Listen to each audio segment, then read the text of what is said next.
Very good morning, students. Students, today I'm going to discuss the first poem of your Hornbill book. The name of this poem is A Photograph, and this poem is composed by Charlotte Tolson. So, first of all, let's talk about the poetess. Charlotte Tolson was born in England. She had huge passion for writing. She was greatly influenced by her father, who was a writer too. She took to writing as a career and also served as editor for many magazines. If we talk about this poem, the poem A Photograph is written by Charlotte Tolson. In this poem, she recalls her mother and her memories while looking at a childhood photograph. When her mother was 12 years old or so, she has been deceased 12 years ago and she cannot explain her grief on her mother's loss. Okay, in this poem, the poet is looking at her mother's photograph, okay, and she recalls her mother and her memories by looking at a childhood photograph, okay.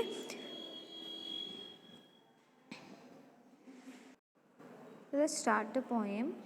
The cardboard shows me how it was when the two girl cousins went paddling, each one holding one of my mother's hands, and she, the big girl, some 12 years or so.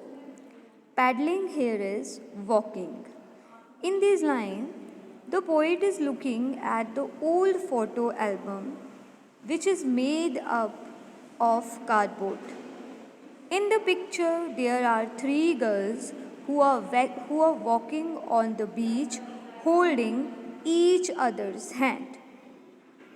The girl in the middle is the tallest and the oldest.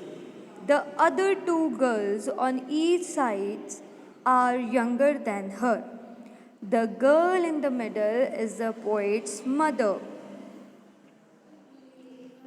She is around 12 years old when the picture was taken. Okay? The poet is looking at the old photo album which is made of cardboard.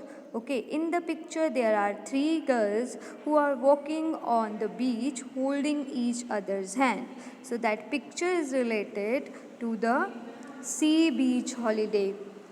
Okay, the girl in the middle is the tallest and the oldest, and the other two girls on each side are younger than her. The girl in the middle is the poet's mother. My mother here is poet's mother. Poet's mother is around 12-year-old when the picture was taken. If we talk about the poetic devices here, my mother, alliteration, my mother, okay. So let's move to the next stanza, next lines. All three stood still to smile, though their hair.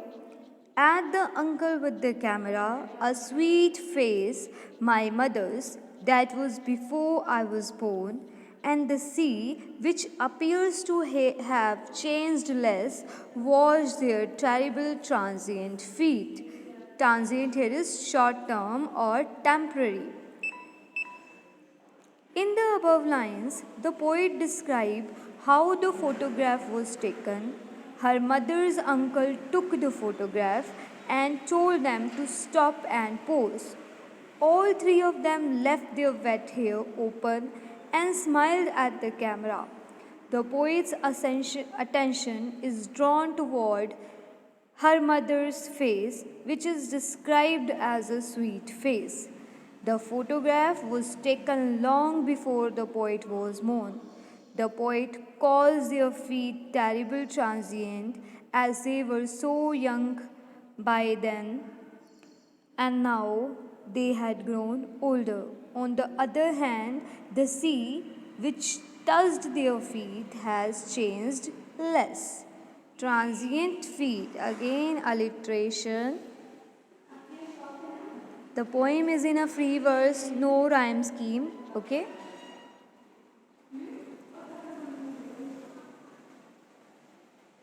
Uncle had clicked the photo, okay.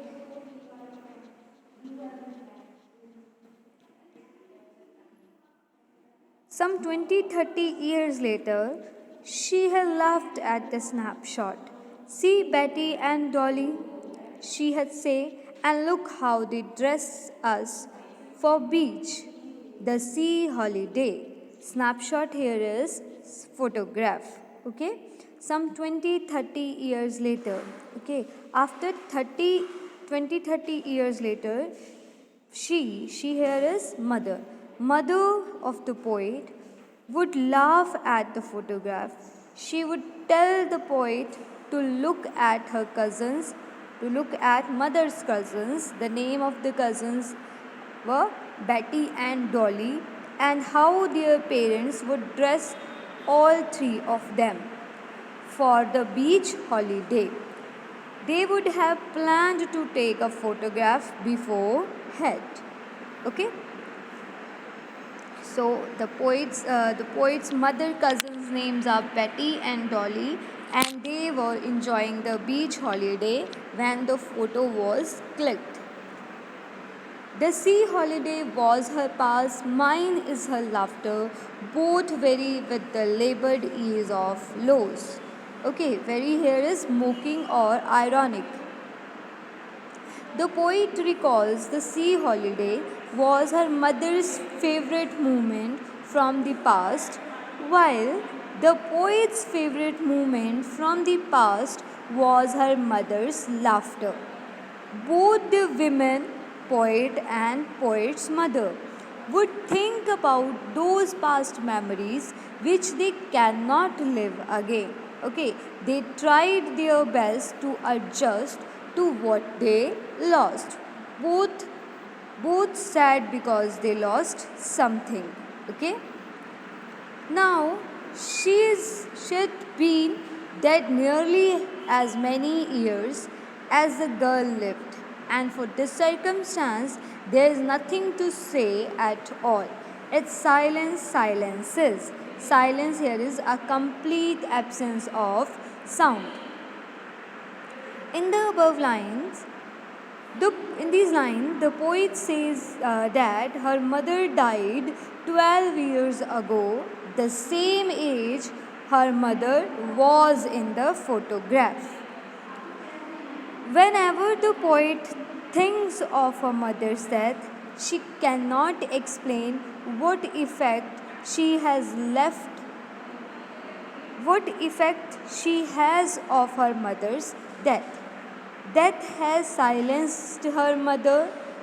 Okay, death has silenced her mother, which has also left her speechless. The mother's death also left her speechless, and this circumstance refers to the death of her mother.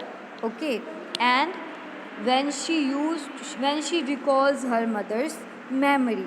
Okay, whenever the poet thinks of her mother's death, she cannot explain what effect she has of her mother's death. Death has silenced her mother, which has also left her speechless. Okay. So this is about the poem. We talk about the literary devices. First of all, alliteration. Stood still, through tear, my mother, terrible, transient. Okay, silence, silences.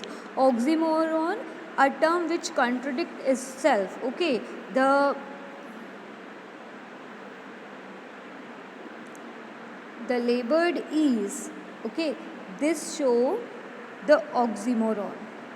Okay, because it's contradict each other. And last is epithet.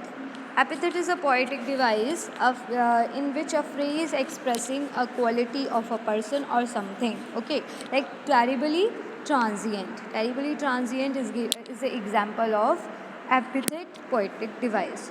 So this is all about the poem of photograph. Okay. If something is not clear, you can send me message. Okay. Write down the intro and theme and the question answer of this poem and the poetic devices that are used in this poem. Thank you and have a nice day, students.